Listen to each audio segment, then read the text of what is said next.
Hey, how's it going? Nat here. Coming up on Newsbreak. New Zealand in lockdown. Donald Trump acquitted. And we explain what this is.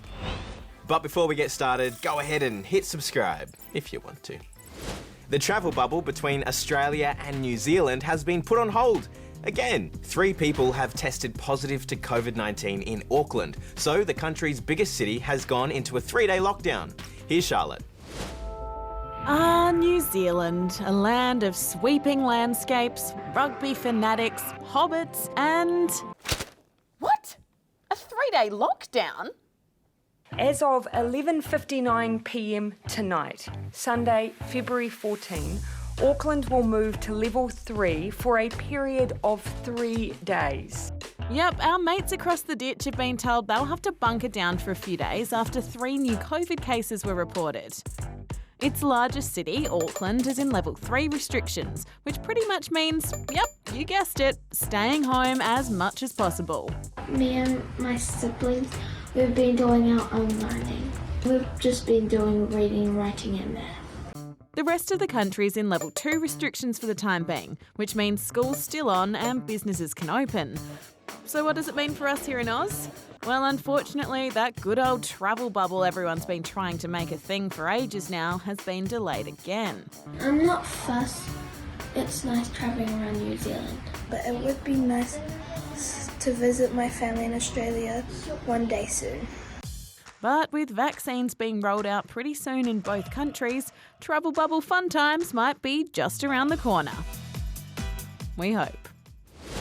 Donald Trump's impeachment trial is over. The respondent, Donald John Trump, is hereby acquitted. The former president's been acquitted, but the whole thing was pretty controversial. 57 out of 100 senators voted to convict Donald Trump for allegedly encouraging the Capitol riot back in January. That's the highest number ever in a presidential impeachment, but not the 2/3 of senators needed for a conviction. Now to the UK, where one of the country's most loved and respected political figures is celebrating 10 years in office. Larry the Cat. He's been the chief mouser since 2011, having served under 3 prime ministers. So we thought we'd take a look back on his stunning career. This is Larry. He's Chief Mouser here at 10 Downing Street, the home of the Prime Minister. Larry was appointed in 2011 to fix rodent issues, transferring from an animal shelter. Larry's other duties include catnaps, interviews with the press, Larry will be with us. Strong and stable leadership. and meeting political leaders. No cat flap for Larry, he's too important. Larry has worked alongside 3 prime ministers in his time. The first was David Cameron, and there were rumours the two didn't get along. But the rumour that somehow I don't love Larry. I do. And I have photographic evidence to prove it. Sadly, I can't take Larry with me. He belongs to the house and the staff love him very much, as do I. he often had very public catfights with his now retired neighbour, the Foreign Office Chief Mouser, Palmerston. And when Donald Trump visited in 2019, he not only photobombed this moment, but sat under the president's car, delaying it from moving. He even has a Twitter account with over 400,000 followers. So today, people are celebrating this highly influential, nap-loving, political figure. Wait for it, wait for it. Coming up next, these stories are out of this world. Hey, that's my job. Out of this world. If you're in Melbourne and had your head out the window at approximately 10:41 p.m. last night, you might have seen this meteor. If you didn't, well, luckily, several people managed to film it. Meteors are atmosphere.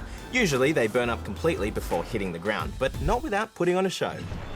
Heading deeper into space now, where the United Arab Emirates Mars probe has delivered its first picture of the red planet. It was taken about 25,000 kilometres from the surface of the planet and would make a pretty nice wallpaper, if you ask me. And finally, these little guys look like aliens from another planet. They're called blue dragons, and they're actually from the middle of the ocean on Earth. Recently, though, they've been popping up somewhere a little far from home, beaches on Australia's east coast. But think twice before you go around touching them. They can sting you. That's all from us. In the meantime, why don't you hit subscribe and have an out-of-this-world day. See you tomorrow.